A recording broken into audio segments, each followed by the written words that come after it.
السلام عليكم ورحمة الله وبركاته. بسم الله الرحمن الرحيم. جمعة مباركة عليكم جميعا، يوعدكم يا رب كده بزيارة الحبيب النبي بمشيئة الرحمن. النادي اللي هو الابيض الظاهر ان فيه مصروغات للتعيين، ان اللي يجي يمسكه لازم يكون بيكذب، يعني لازم يكون بني ادم بيعرف يكذب. يعني دكتور عماد البنان لحد امبارح الصبح، بصوا عماد البنان من يوم ما مسك كل يوم لقاء، سواء في الراديو سواء في التلفزيون سواء في البوتاجاز. يعني اللي بيمسك النادي ده بيحب يعمل بيانات كل شويه، يعني ده عاده فيهم. يعني تبص تلاقي الخطيب ده كل 3 4 سنين عقبال ما احتفال مثلا ولا بتاع، لكن هما اي رئيس يجي يمسك كل شويه كل شويه. المهم لحد امبارح الصبح كانوا بيكلموه على الاستقاله، قال لك ان انا مش هستقيل. مش هيستقيل من ايه؟ من رئاسه الاتحاد المصري للرياضه للجميع، لان ده الناس اتكلمت والصحف اتكلمت والمسؤولين اتكلموا والخبراء بتوع اللوائح قالوا ان وجوده غير قانوني، لان لا يجوز رئاسه جهتين في وقت واحد. اذا الترتيبات اللي هيعملها للانتخابات هتخلي الانتخابات باطله. يعني الوزاره بالمستشارين بالوزير محدش فيهم كان عارف حاجه، كلهم كده كانوا عايزين يضحكوا على الناس. يعني كل المستشارين دول مش عارفين اللوائح، وهو لحد امبارح الصبح قال لك ان انا مش هستقيل. تقوم تظهر بقى الاستقاله امبارح بالليل بعد ما اجبر بتاريخ كام يا جماعه؟ بتاريخ 24، يعني قبل ما يتعين في نادي الزمالك. طب ازاي؟ ازاي يعني؟ يعني بأثر رجعي الدفاتر دفاترنا والورق ورقنا. ما هي يا جدعان انتوا بتضحكوا على الناس غصب عننا. يعني احنا غصب عننا نلغي مخنا. يعني واحد بيقول لك ان انا مش هستقيل، يعني هو لسه رئيس للرياضه للجميع، واحد بيقول لك مش هستقيل، تيجي تطلع لي الاستقاله قبلها ب 10 ايام ولا ب7 8 ايام. ازاي؟ عشان يبقى الورق سليم؟ طب ازاي طلعت؟ ازاي اتعملت؟ تغفلونا غصب يعني. تاني حاجة بيكلم الاتحادات، انا عايز الاتحادات المصرية في جميع الالعاب يعني تاخد بالها ان نادي الزمالك ده نادي وطني. يعني ايه نادي وطني؟ يعني يسيبوا لك الفلوس ده عشان نادي وطني؟ هو يعني الترسانة ما كانش نادي وطني؟ هو احسن من الترسانة في ايه؟ ده نصايبه تنزله تحت الترسانة ب 20 درجة. ايه يعني مثلا؟ ايه النادي الوطنية اللي مديون ب 2 مليار وشوية؟ ناس هتضج من الاسعار وانتوا عمالين تدوا النادي 2 مليار مديونية. الفلوس دي ما تنفعش الناس؟ يعني ما تعملش مشاريع؟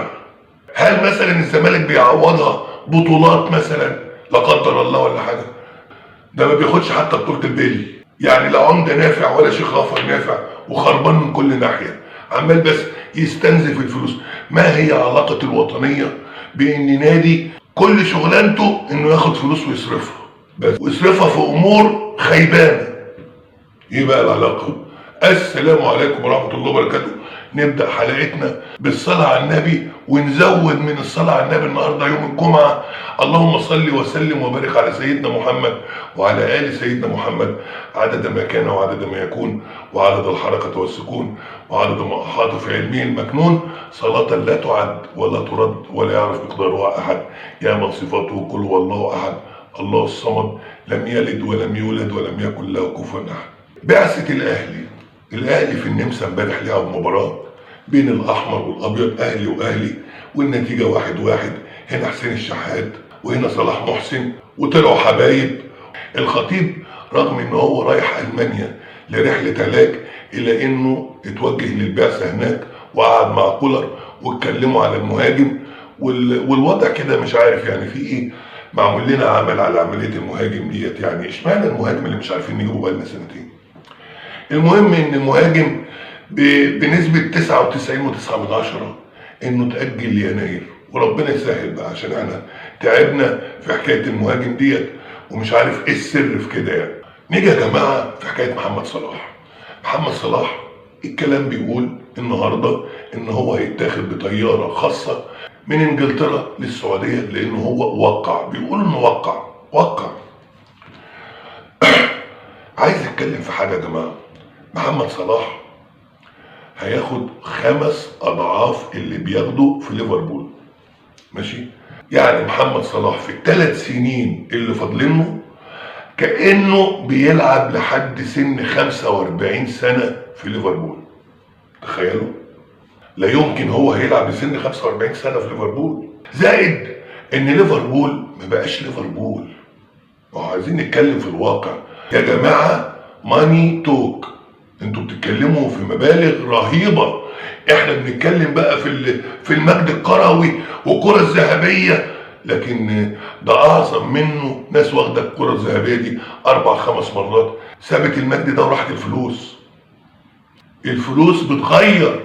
انتوا بتتكلموا في مبالغ راهي مليارات سنويا. فما نقعدش نكذب على نفسينا ونقعد نقول له المجد الكروي ومش المجد، واحنا اساسا في عرض جنيه.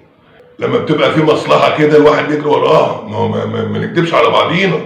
فالنهارده هيبان ان شاء الله هو فعلا اتنقل للاتحاد، وساعتها طبعا كل اللعيبه الاوروبيه اللي راحت السعوديه دي كوم، ومحمد صلاح ده كوم تاني، لان اكبر قاعده جماهيريه في الشرق الاوسط اللي هي مصر هتتابع الدوري السعودي عشان محمد صلاح.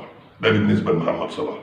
اما بالنسبه للزمالك يا جماعه، بالنسبه للزمالك جوه نادي الزمالك بالنسبه للانتخابات سوق الخميس.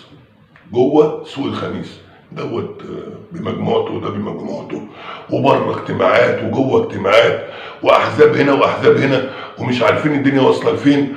والراجل خد ال 72,000 دولار بتوعه اللي هو اسوريو، وسامسون كانيولا مش عارفين يصرفوه. فلما مش عارفين يصرفوه بعتوا له التذاكر عشان يرجع لنادي الزمالك، مع انه اسوريو مش عايزه. طب هو جاي عشان العقد اساسا بتاعه مش عارفين يلغوه. ما عشان يلغوه هيدفعوا له حقوقه، وهم عشان يدفعوا حقوقه هم شحاتين ما معهمش فلوس.